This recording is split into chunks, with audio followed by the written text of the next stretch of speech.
undefeated. Welcome to Good Morning Football. We are live in New York City. It's Friday, October 11th. Did the game go exactly how we thought it would go? We'll break it down right here with Nate Burleson, with Peter Schrager, and with Kyle Brandt. It is time for your highlights from Thursday Night Football, kicking off Week 6. Let's go to Gillette, my friends, where the Giants come to visit. I don't know if you know this, the Giants have a history of beating the Patriots when no one expects them to. Would it happen on this night? Tom Brady, we heard it all week, 11-0 at home versus rookie quarterbacks. He's never faced this one. The Dimes, Danny Crypto, Vineyard Dime, Daniel Jones, here we go.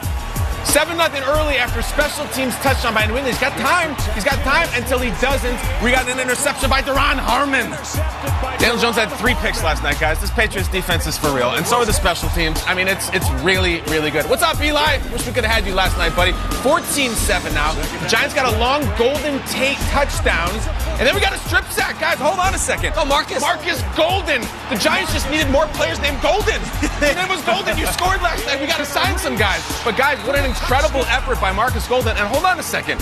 14-14 in Foxborough? What's going on? Were you kind of feeling yourself here? Yeah. I mean, we were doing heavy lifting for days. I think we went by 50. We had a tie game, but it didn't last long. Now 21-14. We're going to go down to John Hilliman, who hits a fumble. Missed Saquon last night, guys. Missed Saquon last night big time. But Kyle Van Noy gets the pile in. They said it wasn't a touchdown, then reviewed it. Incredible play. Van Noy is so good, and he scores there. Now 28-14. We're going to go downfield for Edelman, and he reaches to get the pigskin, or is it a peanut? He gets it down at the goal line. A lot of talks. I hope you didn't have peanut allergies last night watching the game. There was a lot of talk about that stuff. And Tom Brady finishes this thing off, the classic Brady sneak. That was his second rushing touchdown of the game. He said afterwards, I don't think I've ever done that before. Actually, Tom, you have done that 3 times. This is his 3rd game with 2 rushing touchdowns. He also passed Peyton Manning for 2nd on the all-time passing yards list. Just a Thursday night for 12. 35-14. The Patriots defense was incredible. The offense, we'll get into it. But here are a few of the stars. They're calling themselves the Boogeymen. It is Chase Winovich, the Rook, and the aforementioned Kyle Van Noy of this incredible Patriots defense after a 21-point win. Shout out to my teammates for setting up the block punt and blocking for me and helping me finish the play. Talk about the touchdown. Back in high school. So, yeah, it's been a while. Devin, Jason, all of them boys back there play their hearts out for each other. And, you know, if you watch the film, they enjoy playing football. And I'm blessed to be a part of that. Winovich's grandma probably gave him that money, that $5 after this game. Yeah. Patriots defense officially #1 straight down the line. Check this out, leading the league in sacks, in picks, in points per game, and more. And, of course, rookies remaining 0-12 against Brady and Belichick in Foxborough. Patriots starting off 6-0 for just the 4th time in franchise history. The defense is no joke. Are they going to make all offenses look like Daniel Jones and the Giants? I got to talk about those linebackers, okay? Because yesterday I came on the show and I talked about how Mike Giardi reported earlier in the year and that Jamie Collins said, we need a nickname for our linebacker group. Let's go with the Boogeymen. And then Kyle Van Noy is asking fans to submit T-shirt ideas. And I said, slow down. In fact, let's just show what I said yesterday on the show. Looking like an idiot now, 24 hours later. Strike some fear into the guys they're calling the Boogeymen. I don't know if you guys know about this. The linebacker group in New England has given themselves a nickname, Jamie Collins and Kyle Van Noy, the Boogeymen. We're 5 weeks into the season. That's what they came up with? They've beaten the Dolphins and the Redskins. This is very, very premature to me. They're a nice linebacker core. Are they the monsters of the Midway? I'm not sure. Patriots giving themselves nicknames. Are we sure Bill Belichick's still in charge over there? What is going on with this? Okay. They're the Boogeymen. That's it. They're the Boogeymen. They're the Boogeymen. They were amazing last night. I mean, it goes right down the list. We had John Simon here make the first big play, and then it's Van Noy. Then it's Winovich on the punt return. This linebacker core is everywhere. We know about the defensive backfield. The boys up front were playing. This defense, it's not their fault they're playing the Redskins, the Giants, and the Dolphins. True. It might be one of the best we've ever seen because the offense, we'll get to them. The Boogeymen are here, and I apologize to Kyle Van Noy. I said that very flippantly yesterday. Yeah. You guys are the Boogeymen, and that's what I will refer to you moving forward. So what do you say to those people who say you played the Steelers, they always are not great in Foxborough? You've played the Jets, you've taken on the Giants, you've taken on Josh Allen, who was throwing deep and throwing picks until he got hurt and Barkley came in. The competition level, even though you can't help who you play, hasn't been great maybe to crown them as the best defense. I think what it is you say, well, who have you beaten? And their response is, everyone. And we've beaten them down. Like, it's such a dominant performance that I can't hold who they're playing against them. Yes, do I want to see Mahomes versus this defense? Sure. Oh, it's coming. I believe it. It's coming. Yeah. But for now, the boogeymen and that defense, It was one of watch those out. boogie nights, wasn't it? Yeah, it really was. Lock and load, Jack. You ain't lying. And here's the thing. I have another answer to that question. Who are they beating? Who cares? Yeah. Just look at the numbers. Look at the stats and strengths. What is the boogeyman? The boogeyman is a mythical creature that scares children. And last night, Daniel Jones looked like a child because he is. He's a rookie. And yesterday on the show, I said, you know what? He's going to have turnovers. You're going to have to try to limit him. But because this defense is so good, it looks like you'll be out there looking like a rookie. And Schrags, you talked after me and you said, Nate, that's a loser's mentality.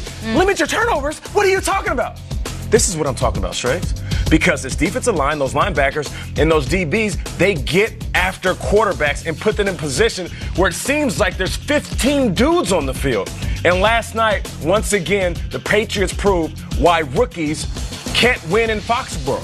And you know what? It's not just rookies. This season, even some of the best quarterbacks like Josh Allen, who had all the hype, look like a novice QB just throwing balls in the air. This defense is working together, and Kyle Van Noy said it best. They're having fun, and they're enjoying every level of it. Defensive line, linebackers, and DBs. This could be one of the best defenses They allow a 65-yard passing touchdown finally to Golden Tate. They don't have Saquon out there. They don't even have Saquon's backup. They don't have Evan Ingram or Sterling Shepard.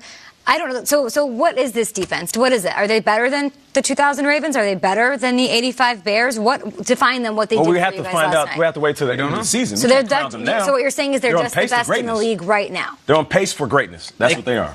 And a big part of it is making me giggle over here because, listen, here's the deal. Yeah. If we're going to talk about the boogeyman, we got to talk about the pool boy, too. Now, if we're going to categorize them in the all-time defense, you got to know the other guy. The 85 Bears, everybody knows Dent and Singletary. You got to know Gary Fensick. You got to know Otis Wilson. 2000 Ravens, it's not just Ray. It's Jamie Sharper. It's Kim Herring. There's a lot of guys. The Patriots have those guys, too. There was a huge play last night. It was a blocked punt early. It wasn't in the highlight. It really started things off. It was a special teams touchdown. You're going to see the punt goes up, and it lands in the arms of a sort of like Clay Matthews stunt double-looking rookie named Chase Winovich. All right, Chase Winovich has had a great start to the season as a rookie out of the third round from Michigan.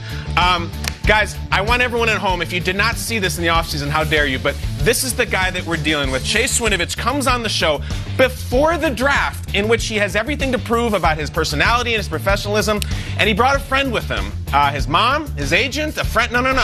He brought a very, very special friend. This is the person who just is terrorizing the AFC right now on this show just this offseason. Take it away, Chase and friend. Who is that next to you? Great to be back. And this is actually my dear friend and pool boy, Giovanni. Honestly, he's been in the shadow. He's just been working his whole life as our pool boy. And I figured it was about time, I share some of that spotlight and recognition with those closest to me. And Giovanni, as like I said, as a family friend, he's on. He's getting his moment of fame. All right. Yeah, Giovanni's a friend of yours. He's a friend of ours. 1,000%. I mean, he just covers all the things in a friend that you look for. He has my back. Some people, they don't have your back. They'll stab you right in the back. Not Giovanni, though. So lucky to have a friend like that. Well, So we're sitting here and we loved him. At some point, Bill Belichick and Ernie Adams and Gerard Mayo and maybe Mr. Kraft are watching that and be like, get that guy. That's who we want to bring into this dynasty. And what an amazing pick. The guy's terrorizing. So, guys, if you're watching the Patriots all year, remember him, remember Giovanni, remember the pool boy. That's part of the greatest defense of all time right there. Can you imagine that? Take Giovanni and bring him to Canton. That's it. What a time to be alive. 4 sacks, 4 tackles for loss. Giovanni? No. Oh, Chase. Okay. That's his first touchdown since high school. He loved that. His grandma gives him $5 and a chocolate bar after every game that he plays hard. I'm sure he's got that in the mail after this one. Another brilliant performance by this defense. The Boogeyman are playing at an all-time high. But let's bring in Ian Rappaport right now. He's coming to us from New York. Ian, welcome to the show on a Friday morning. We've got more highlights, of course, from last night's action. But give us an update on a few of the star wideouts dealing with injuries. They're dropping like flies for the Patriots on offense. Wide receiver Josh Gordon left, and another wide receiver that wasn't playing last night, Julio Jones. What's going on?